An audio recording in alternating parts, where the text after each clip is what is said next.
Next है इसके बाद में फ्रॉम क्रोमियम ऑक्साइड। अगर टोलुइन की रिएक्शन किससे करवाओगे? एसिटिक एनहाइड्राइड से, CH3 CO OCO CH3, इसको बोलते हो एसिटिक एनहाइड्राइड। हाँ,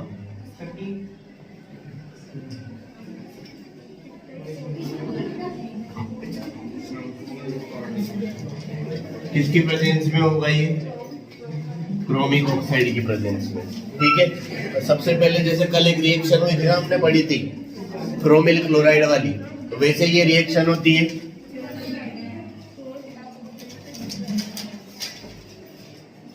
दो हाइड्रोजन हटते हैं और उन दोनों जगह क्या जुड़ जाता है? OCO CH3। ठीक है, क्या ऐड हो जाता है? OCO CH3। मतलब ये जो एसिटेट ग्रुप होंगे ये कहाँ अटैच हो जाते हैं? इस पे आके अटैच हो जाते हैं। ठीक है, इसके बाद में फिर क्या होता है? इसका हाइड्रोलाइसिस होता है, और हाइड्रोलाइसिस होने पे वापस से क्या मिल जाता है? एल्डिहाइड मिल जाता है।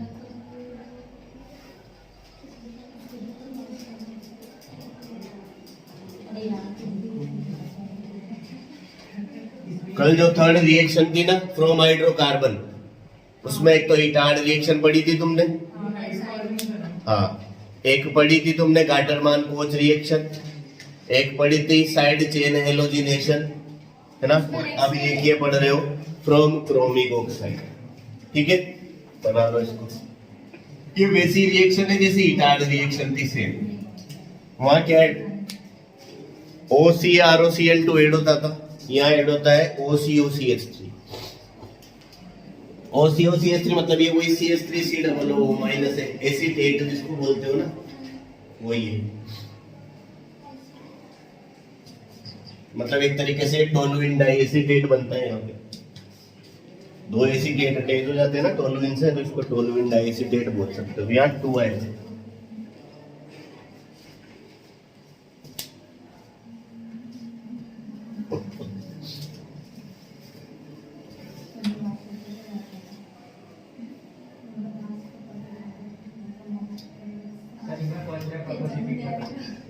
ये टोलुइन से एसिटिक एनहाइड्राइड का एडिशन हो रहा है इसकी प्रेजेंस में, सिंपल। ठीक है, तो दो एसिटेट ग्रुप अटैच हो जाते हैं यहाँ, किससे? उस टोलुइन से, है ना। और उसके बाद हाइड्रोलाइसिस कराने पे क्या मिलता है? बेंजीन।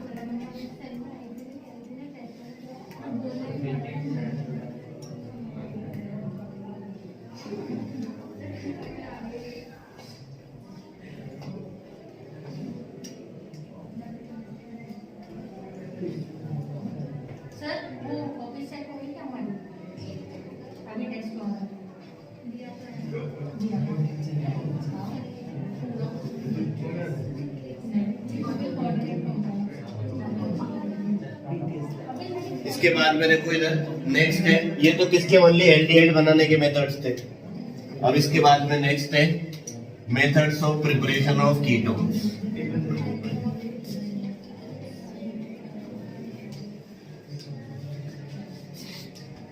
नेक्स्ट है इसके बाद methods of preparation of only ketones. ठीक है, पहले तुमने कॉमन मेथड पढ़े जो दोनों के लिए थे, फिर एल्डिहाइड के लिए पढ़े, अब किसके लिए पढ़ेंगे? कीटोन्स के लिए।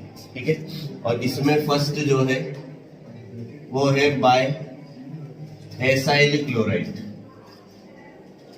जो एसाइल क्लोराइड वाला मेथड तुमने एल्डिहाइड के लिए पढ़ा था, वैसे ही एसाइल क्लोराइड से कीटोन भी बना सकते हैं। क्या किया जाता है इसमें, एसाइल क्लोराइड जो होता है ये होता है RCOCl, बताया था। अगर एल्काइल ग्रुप से ये COCl अटैच हो जाता है तो इसको एसाइल ग्रुप बोलते हैं, ठीक है। तो ये हो जाएगा एसाइल क्लोराइड, या इसको बोला जाता है एल्केनोइल हैलाइड या एल्केनोइल क्लोराइड। इस COCl को तो बोलते हैं एसाइल क्लोराइड। एल्काइल ग्रुप से अटैच हो जाएगा तो फिर ये हो जाता है एल्केनोइल क्लोराइड, ठीक है ना। इसकी रिएक्शन करवाई जाती है R2CD से। ये एक ऑर्गेनोमेटेलिक रिएजेंट होता है, ठीक है। R2CD, R तो वही एल्काइल ग्रुप है, CD मेटल है, कैडमियम जिसको बोलते हो, क्लियर। इसकी रिएक्शन जब करवाई जाती है तो क्या होता है, देखना इधर, इस क्लोरीन का रिप्लेसमेंट किससे हो जाता है, R से हो जाता है, और क्या मिलता है हमें, कीटोन मिलता है। क्या मिलता है, कीटोन। और इधर मिलेगा CdCl2, कैडमियम क्लोराइड मिलेगा और कीटोन मिलेगा। और बैलेंस डाल दो आराम से, ठीक है। ये जो कैडमियम डाई एल्काइल कैडमियम जो है, दो एल्काइल लग रहे कैडमियम पे, इसलिए इसको बोलते हैं डाई एल्काइल कैडमियम। क्या बोला जाता है, डाई एल्काइल कैडमियम।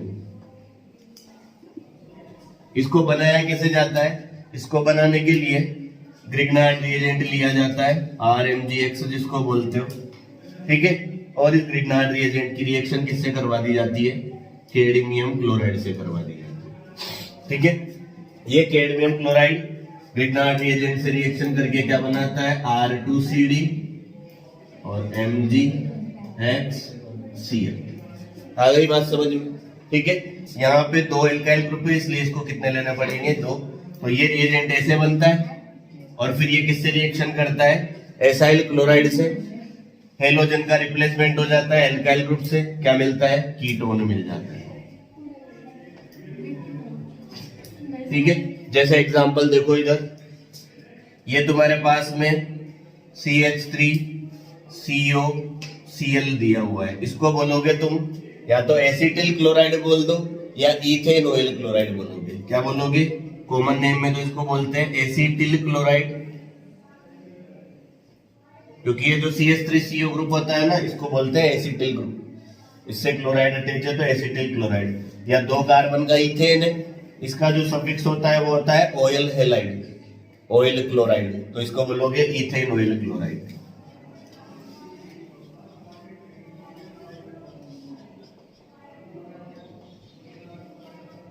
इसकी रिएक्शन किससे करवाओगे, जैसे डाइमिथाइल कैडमियम से, CH3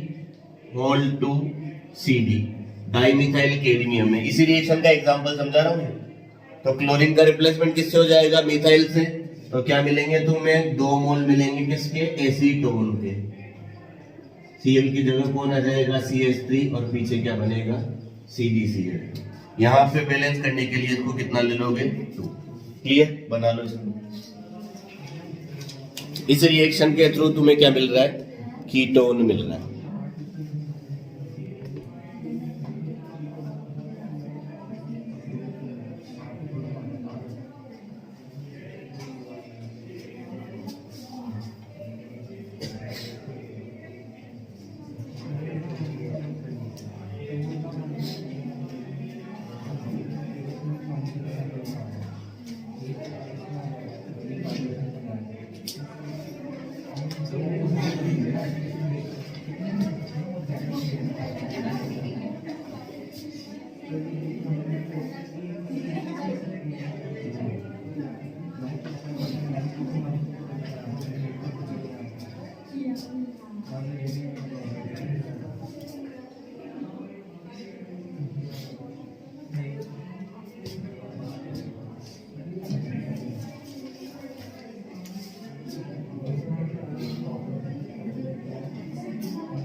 वो जो कल गैटरमान रिएक्शन लिखी थी ना हमने, उसमें AlCl3 की जगह पे बहुत सी बार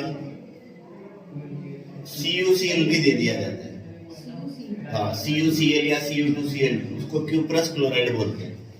जो कल गाटरमान रिएक्शन पढ़ी थी ना, इसमें AlCl3 लिखा था हमने, ऊपर तो लिखा था इसमें CO और HCl और नीचे AlCl3।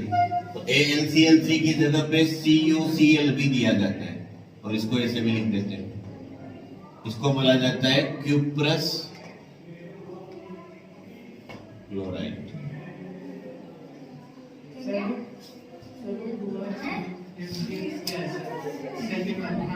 ये ग्रिग्नार्ड रिएजेंट बोलते हैं ना इसको, एल्काइल मैग्नीशियम हैलाइड। नहीं पता है क्या? ग्रिग्नार्ड रिएजेंट की रिएक्शन करवा रहे हो तुम कैल्शियम क्लोराइड से।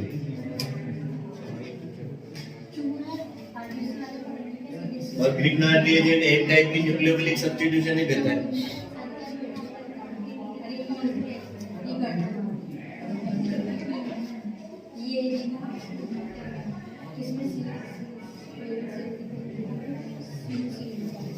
बना लिया ये, ऊपर तो लिख लिया होगा।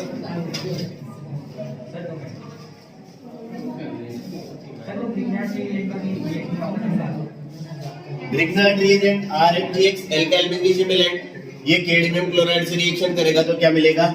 ये R2CD मिलेगा, डाई एल्किल कैडमियम मिलेगा। ठीक है ना? इसको बनाने का तरीका है मतलब ये, क्योंकि बहुत सी बार क्या होता है वो रिएक्शन में तुम्हें ये ना देके ये दोनों दे देगा, इसलिए ये बताया। जैसे मान लो यहाँ ये एल्केन ऑयल हैलाइड दे देगा, यहाँ पे डाई एल्किल कैडमियम ना देके क्या दे देगा? इन दोनों की जगह पे ये दे देगा। तो इसका मतलब क्या है? ये दोनों मिलके पहले ये बनाएंगे और फिर रिएक्शन इसी से करवानी है। क्या ये? हाँ, यहाँ तो X हेलोजन है ना। हाँ, मैग्नीशियम क्लोराइड सॉलिड फॉर्म में रहेगा। जैसे यहाँ पे क्लोरीन है तो MgCl2 बनेगा।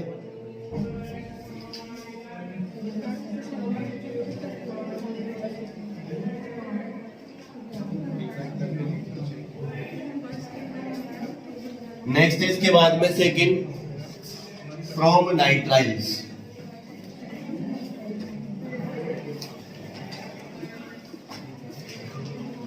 फ्रॉम नाइट्राइल्स देखो इधर, ये होते हैं एल्काइल ग्रुप। इससे अगर तुम ऐसे साइनाइड ऐड कर देते हो तो इसको बोलते हैं एल्केन नाइट्राइल। क्या बोलते हैं? एल्केन नाइट्राइल, कल भी बताया था। इस एल्केन नाइट्राइल की रिएक्शन करवाई जाती है ग्रिग्नार्ड रिएजेंट से, RMgX। ग्रिग्नार्ड रिएजेंट क्या होता है? Alkyl magnesium halide. यहाँ पे जैसे दोनों को अलग अलग ले लो, इसको R- ले लो। क्लियर? देखो इधर ग्रिग्नार्ड रिएजेंट की रिएक्शन जब भी करवाओगे तो ड्राई ईथर साथ में जरूर आएगा। क्लियर? इसके बाद देखना इधर, ये नाइट्रोजन की इलेक्ट्रोनेगेटिविटी ज्यादा होने की वजह से इस नाइट्रोजन पे तो पार्शियल नेगेटिव आता है, कार्बन पे पार्शियल पॉजिटिव आता है। और ग्रिग्नार्ड रिएजेंट में मैग्नीशियम मेटल है तो मेटल तो हमेशा पॉजिटिव और एल्काइल ग्रुप कैसा होता है? यहाँ नेगेटिव। अब होता क्या है, ये एल्काइल ग्रुप तो यहां से किधर अटैक करेगा? इस पॉजिटिव कार्बन पे, और ये नाइट्रोजन किधर अटैक करेगा? इस नेगेटिव पॉजिटिव मैग्नीशियम पे। ये नेगेटिव इस वाले पॉजिटिव पर अटैक करेगा और ये नेगेटिव इस वाले पॉजिटिव पर अटैक करेगा। आई बात समझ में? और ये मिलेगा तुम्हें एक एडिशन कंपाउंड RC≡N। इससे तो अटैच हो जाएगा MgX और यहाँ पे इससे अटैच हो जाएगा R'। आ गई बात समझ में? ठीक है। फिर इसके बाद क्या होता है, यहाँ पे वही इसका क्या करवाया जाता है? हाइड्रोलाइसिस। ग्रिग्नार्ड रिएजेंट की रिएक्शंस पहले भी पढ़ी है तुमने, जब हम क्या बनाते थे? एल्डिहाइड और कीटोन से अल्कोहल बनाते थे। वहां भी पहले तो एडिशन होता था और फिर सेकंड स्टेप में क्या होता था? हाइड्रोलाइसिस होता था। और हाइड्रोलाइसिस कैसे होगा? ये जो पाई बॉन्ड दिख रहे हैं यहाँ पे आके H2 ऐड होगा, ऑक्सीजन तो इधर, हाइड्रोजन इधर। ठीक है, तो ये मिलेगा तुम्हें RC≡OR'। ये क्या मिल गया? कीटोन। अरे कार्बोनाइल के दोनों तरफ एल्काइल ग्रुप है, चाहे सेम हो या डिफरेंट हो, है तो एल्काइल ग्रुप। तो ये क्या कंपाउंड मिला? कीटोन। और प्लस इधर ये मिलेगा नाइट्रोजन से 2 हाइड्रोजन अटैच हो जाएंगे तो H2N MgX। ठीक है, आगे फिर फर्दर क्या हो जाता है? देखो इधर ये जो कंपाउंड मिलता है इसका भी हाइड्रोलाइसिस हो जाता है और लास्ट में ये किस में कन्वर्ट हो जाता है, जैसे इसका हाइड्रोलाइसिस होगा हाइड्रोजन इधर OH इधर, तो एक तो मिल जाता है अमोनिया और एक मिल जाता है ये MgOH और X, तो लास्ट में ये मिलता है, कभी भी ऐसे लिखा हुआ नहीं मिलेगा। क्या हुआ, एल्काइल नाइट्राइल, इसकी रिएक्शन करवाई ग्रिग्नार्ड रिएजेंट से। ग्रिग्नार्ड रिएजेंट में तुम्हें पता है एल्काइल ग्रुप तो नेगेटिव होता है और मैग्नीशियम पॉजिटिव होता है, और यहाँ नाइट्राइल में नाइट्रोजन की इलेक्ट्रोनेगेटिविटी ज्यादा होने की वजह से इसमें नेगेटिव इस पे पॉजिटिव है। ये नेगेटिव वाला इस पॉजिटिव से और ये नेगेटिव वाला उस पॉजिटिव से बॉन्ड बना लेता है। जैसे ही बॉन्ड फॉर्मेशन होता है ये एक एडिशन कंपाउंड बनता है, इसका हाइड्रोलाइसिस करवाया जाता है, मतलब इसमें पानी मिलाया जाता है। ठीक है, तो क्या करोगे, इस डबल बॉन्ड को बीच में से काट दोगे, कार्बन वाली साइड तो ऑक्सीजन को लगा दोगे और नाइट्रोजन वाली साइड हाइड्रोजन को लगा दोगे। ठीक है, फिर इसका वापस से हाइड्रोलाइसिस हो जाता है और लास्ट में ये मिलता है तुम्हें। तुम्हारी इच्छा हो तो इसको रफ में लिख लेना, पेयर में डायरेक्ट ये दोनों लिखना, और इसके साथ ये क्या मिल गया, कीटोन। आ गई बात समझ में, बोलो ठीक। ये अरे ये एक एडिशन कंपाउंड ही मिलता है इधर, जैसे हाइड्रोलाइसिस होता है ना, फिर इसमें क्या किया जाता है, वापस से H2O तो प्रेजेंट है इसे, तो वापस से इसका हाइड्रोलाइसिस होता है, तो हाइड्रोजन इधर ऐड होता है, OH इधर ऐड होता है, और ये ऐसे एक तो अमोनिया बन जाता है और एक क्या बन जाता है, ये कंपाउंड बन जाता है। ठीक है, बना लो इसको।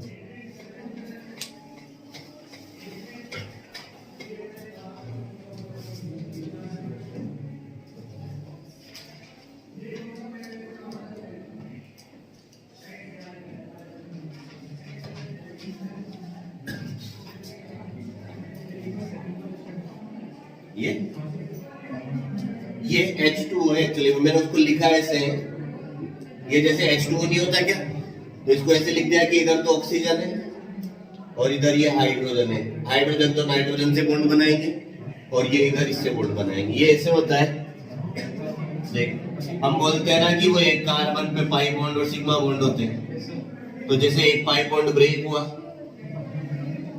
तो देख मैग्नीशियम पॉजिटिव होता है तो इसमें OH नेगेटिव ऐड होता है, सॉरी नाइट्रोजन भी तो है, हाँ नाइट्रोजन नेगेटिव है तो इसमें तो हाइड्रोजन ऐड होगा, और कार्बन पॉजिटिव है तो इसमें OH ऐड होगा।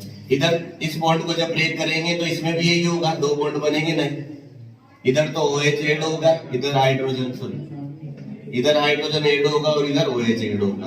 फिर मैंने कल भी बताया था एक कार्बन पे दो OH कैसे होते हैं, अनस्टेबल होते हैं, H2O निकल जाएगा और क्या मिलेगा, ये डबल बॉन्ड मिलेगा यहाँ पे, और इधर नाइट्रोजन से क्या ऐड हो गए, दोनों हाइड्रोजन, वो डायरेक्ट लिख दिया जाता है।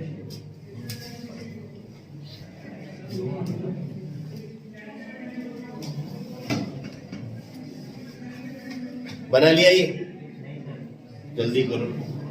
अब जैसे मान लो तुमसे क्वेश्चन क्या पूछेगा, how will you prepare,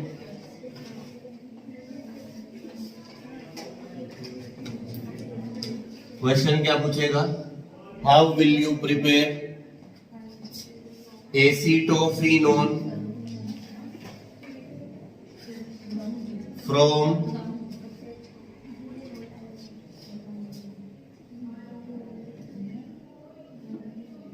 benzene nitrile.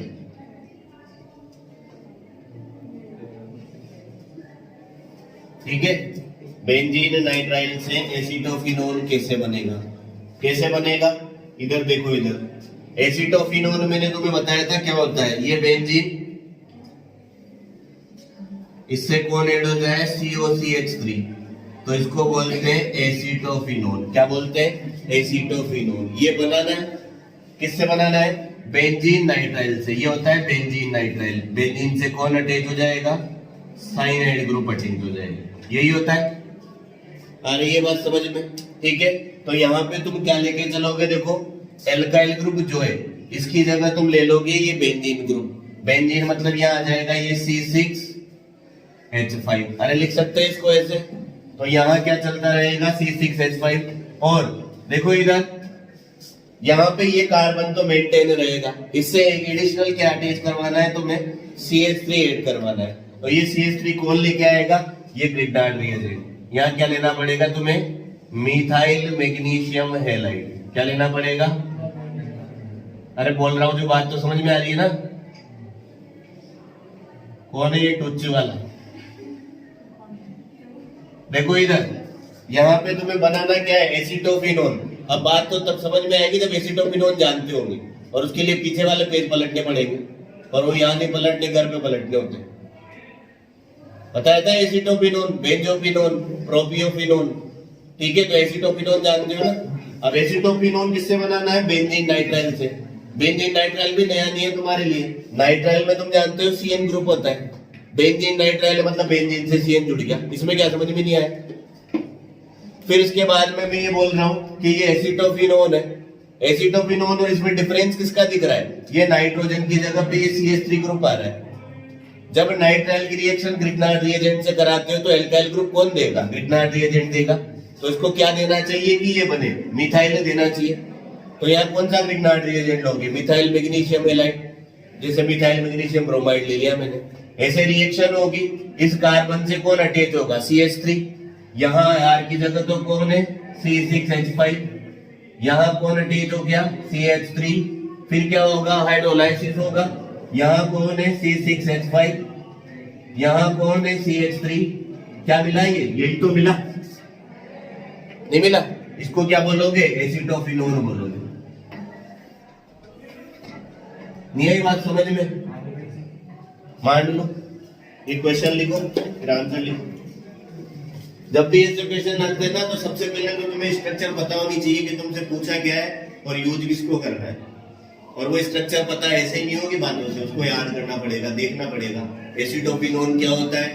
Benzene nitrile क्या होता है? और ये नाइट्राइल मेरे हिसाब से सेकंड बार आ रहा है, इससे पहले भी नाइट्राइल पढ़ा है।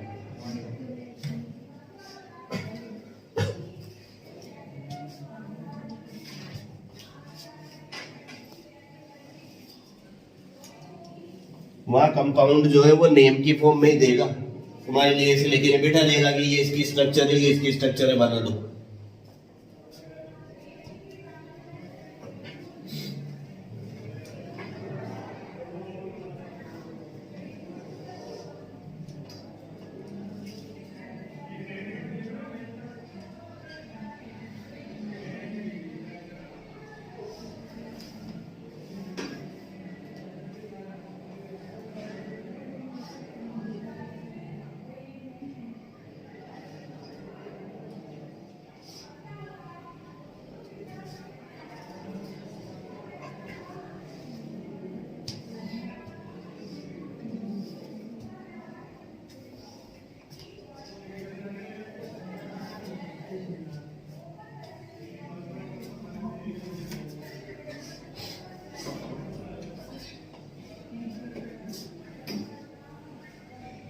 इसके बाद टॉपिक डाल लेना स्ट्रक्चर ऑफ कार्बोनाइल ग्रुप।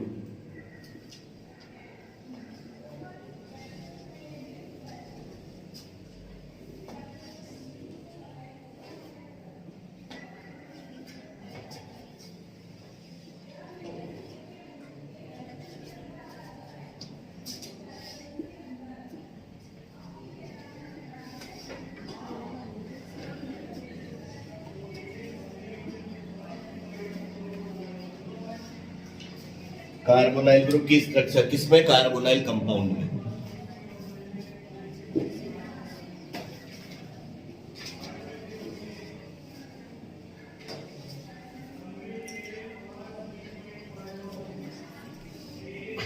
कर लिया ये नोट?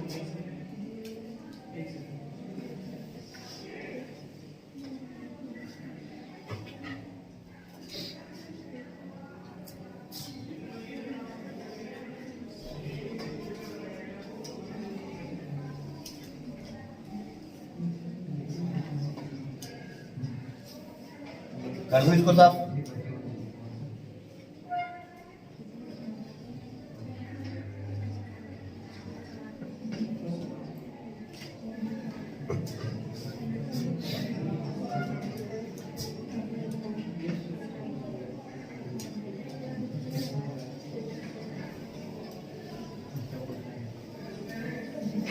देखो इधर, ये जो कार्बोनाइल ग्रुप होता है चाहे एल्डिहाइड की बात करो चाहे कीटोन की बात करो, ऐसे ही फैला हुआ रहता है। इस कार्बोनाइल ग्रुप में क्या होता है देखना इधर, ये जो कार्बन एटम होता है ये कैसा होता है, sp2 हाइब्रिडाइज्ड होता है। कैसा होता है, sp2 हाइब्रिडाइज्ड। ये हाइब्रिडाइजेशन का पता करना मैंने तुम्हें पहले भी बताया है कार्बन में, कि कार्बन एटम अगर 4 सिंगल बॉन्ड बनाता है तो sp3 होगा, अगर एक डबल बॉन्ड 2 सिंगल बनाएगा तो sp2 होगा, एक ट्रिपल बॉन्ड या 2 डबल बॉन्ड बनाएगा तो sp होगा। पता है था, ठीक है। उसके साथ ही हाइब्रिडाइजेशन निकालने के लिए ऐसे भी तरीका होता है, तुम निकालते हो n की वैल्यू, और n होता है number of sigma bond plus lone pair, ठीक है। इस तरीके से भी निकाल सकते हो। देखना इधर, तो ये कार्बोनाइल है, इसमें ये कार्बन कैसा है, sp2 हाइब्रिडाइज्ड है। ये ऑक्सीजन B कैसा होता है, sp2 हाइब्रिडाइज्ड होता है। कैसा होता है, sp2 हाइब्रिडाइज्ड। आ गई बात समझ में, ठीक है।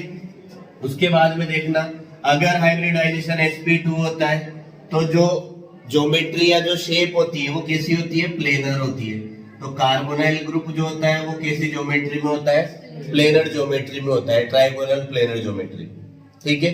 और इसमें बॉन्ड फॉर्मेशन होता कैसे, ध्यान देना इधर। ये जो कार्बोनाइल बनता है तो इसमें एक कार्बन का sp2 ऑर्बिटल ऑक्सीजन के sp2 से क्या करता है, ओवरलैपिंग करता है, और ओवरलैपिंग करके क्या बनाता है, सिग्मा बॉन्ड, ठीक है।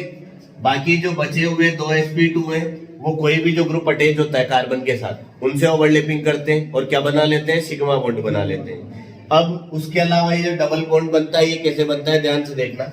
जैसे sp2 हाइब्रिडाइजेशन होता है तो इसमें तुम जानते होंगे एक तो s ऑर्बिटल इन्वॉल्व होता है और 2 p ऑर्बिटल इन्वॉल्व होते हैं, और एक एटम के पास में p ऑर्बिटल कितने होते हैं, 3 होते हैं। तो 2 तो इसमें काम आ गए, एक तो क्या हुआ, फ्री पड़ा हुआ है अभी, उसको बोला जाता है प्योर p ऑर्बिटल या अनहाइब्रिड p ऑर्बिटल। तो इसका हाइब्रिडाइजेशन भी sp2 है, तो इसके पास भी क्या प्रेजेंट होगा, एक p ऑर्बिटल होगा, जैसे मैंने उसको बोल दिया pj। इसका भी sp2 हाइब्रिडाइजेशन है तो इसके पास भी क्या प्रेजेंट होगा, एक प्योर p ऑर्बिटल होगा। ये जो p ऑर्बिटल है दोनों ये कैसे साइड वाइज ओवरलैपिंग करते हैं और उससे क्या बन जाता है, पाई बॉन्ड का फॉर्मेशन हो जाता है।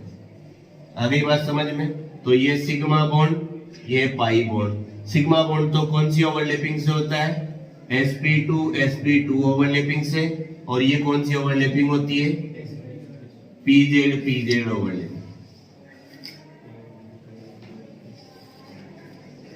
आगे बात समझ में। उसके बाद आगे देखना भाई,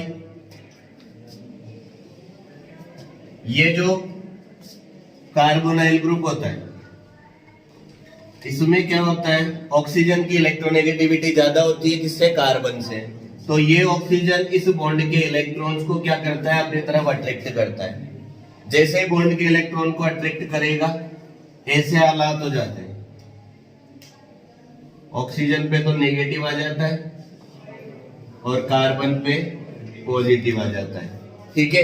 अगर इसके पास नेगेटिव है तो ये क्या होता है, इलेक्ट्रॉन रिच। क्या होता है, इलेक्ट्रॉन रिच होता है। और जो स्पीशी इलेक्ट्रॉन रिच होती है ना, वो किस पर अटैक करेगी, इलेक्ट्रॉन डेफिशिएंट पे। आ रही है बात समझ में। जो स्पीशी क्या होती है, इलेक्ट्रॉन रिच होती है, वो किस पे अटैक करती है, इलेक्ट्रॉन डेफिशिएंट पे। आ रही है बात समझ में। मतलब ये तो इसका कौन सा एंड होता है, न्यूक्लियोफिलिक एंड होता है। कौन सा एंड होता है, न्यूक्लियोफिलिक एंड। क्योंकि इसमें क्या प्रेजेंट है, इसके पास में नेगेटिव प्रेजेंट है, इसलिए ये किसकी तरफ अट्रैक्शन करेगा, पॉजिटिव की तरफ। और पॉजिटिवली क्या होता है, न्यूक्लियस, इसलिए ये न्यूक्लियोफिलिक एंड, ठीक है। और देखो कार्बन कैसा हो गया यहाँ पे, इलेक्ट्रॉन डेफिशिएंट। कैसा हो गया, इलेक्ट्रॉन डेफिशिएंट। इलेक्ट्रॉन डेफिशिएंट है इसलिए इस पे कौन अटैक करेगा, या बोल लो ये किस पे अटैक करेगा, किसी न किसी इलेक्ट्रॉन रिच स्पीशी पे अटैक करेगा, ठीक है। तो इस एंड को बोला जाता है इलेक्ट्रोफिलिक एंड। कौन सा एंड बोला जाता है, इलेक्ट्रोफिलिक। ये ध्यान से समझ लेना, आगे काम आएगा बार बार, ठीक है। इसका मतलब होता है कि कार्बोनाइल ग्रुप में ये जो ऑक्सीजन होता है ये तो कैसा होता है, न्यूक्लियोफिलिक, और ये जो कार्बन होता है ये कैसा होता है, इलेक्ट्रोफिलिक। आ गई बात समझ में। उसके बाद देखना, अगर ये इलेक्ट्रॉन रिच है तो अपने इलेक्ट्रॉन देगा कि नहीं देगा, और जो इलेक्ट्रॉन देता है उन्हें बोला जाता है लुईस बेस। क्या बोला जाता है? Lewis base. तो कार्बोनाइल ग्रुप में जो ऑक्सीजन होता है वो तो किसकी तरह एक्ट करता है? लुईस बेस की तरह या न्यूक्लियोफिलिक एंड की तरह। और जो कार्बन है वो तो गरीब है, इलेक्ट्रॉन लेगा, जो इलेक्ट्रॉन गेन करता है वो क्या होता है? Lewis acid. तो यहाँ पे जो कार्बन है वो कैसा होता है? इलेक्ट्रोफिलिक या लुईस एसिडिक नेचर वाला होता है। आ गई बात समझ में? तो ये दोनों बातें ध्यान रखनी है। इसके साथ ही देखो इधर, इसमें इलेक्ट्रोफिलिक और न्यूक्लियोफिलिक दोनों एंड प्रेजेंट है, तो ये दोनों टाइप की रिएक्शंस दे सकता है। न्यूक्लियोफिलिक एडिशन भी दे देता है, इलेक्ट्रोफिलिक एडिशन भी। बट इसकी जो मेन कैरेक्टरिस्टिक रिएक्शन होती है वो कौन सी होती है? Nucleophilic addition reaction. कौन सी होती है? Nucleophilic addition reaction. उसको देखेंगे अपन। पहले इसको ऐसे नोट कर लो, फिर लिखेंगे इसके नीचे।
हो गया ही?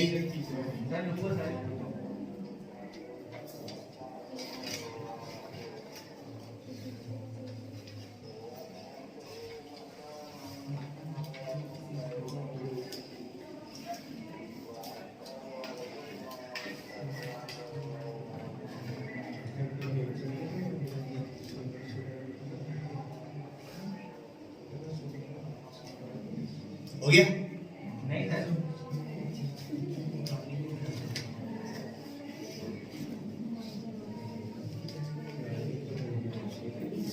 लिखो इसके नीचे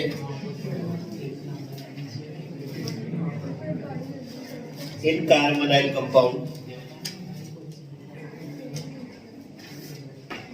in carbonyl compound both carbon and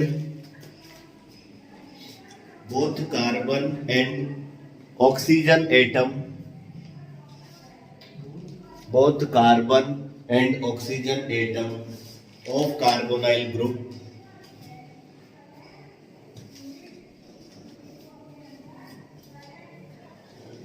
are sp2 hybridized, इसमें जैसे तुम्हें कार्बन का तो समझ में आ गया होगा, ऑक्सीजन sp2 क्यों होता है, ये फॉर्मूला इसीलिए लिखा था। इसने सिग्मा बॉन्ड कितना बना रखा है, 1, इसके बाद लोन पेयर कितने हैं, 2, इनकी वैल्यू कितनी है, 3। अगर इनकी वैल्यू 3 होती है तो हाइब्रिडाइजेशन क्या होता है, sp2। ठीक है, इसका ऐसे भी निकाल सकते हो, इसका डायरेक्ट भी पता है तुम्हें। Both carbon and hydrogen atoms are sp2 hybridized, आगे लिखना, in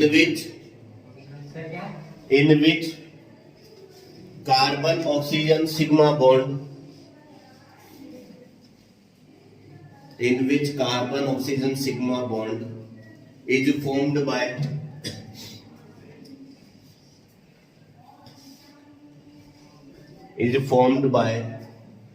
the sp2 overlapping,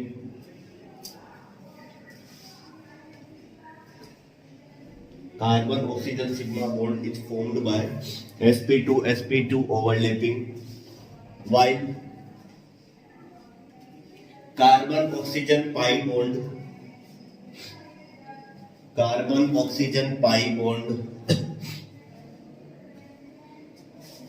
is formed by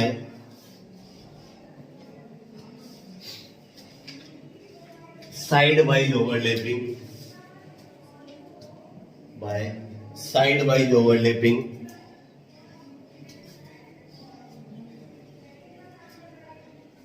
between the unhybrid p orbitals, side-wise overlapping between the unhybrid p orbitals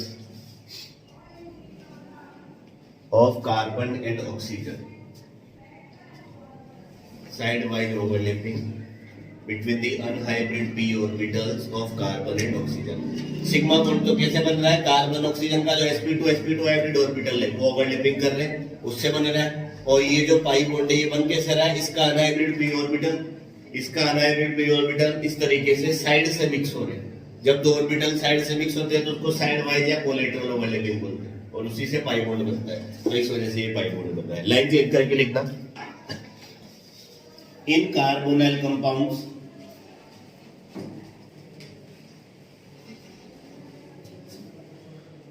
due to the high electronegativity of oxygen atom,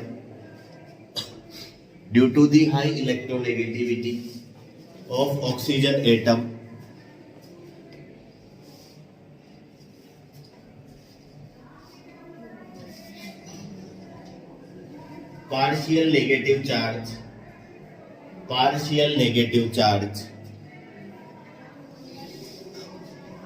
is present on oxygen atom. Partial negative charge is present on oxygen atom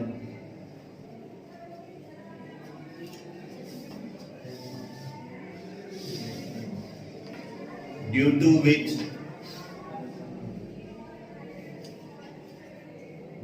which it becomes electron rich species.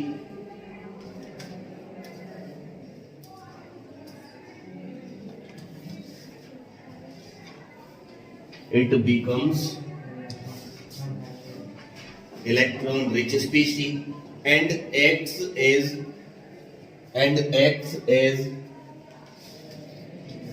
Lewis base or nucleophilic end.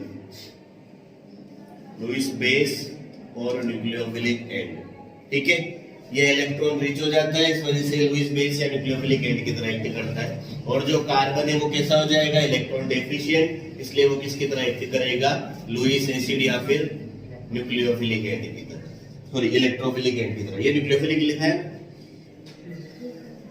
हाँ लिखो इसके नीचे, हाँ मतलब उसी में continue. While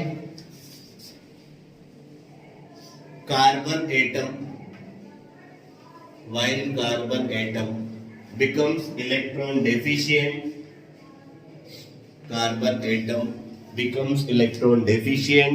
and it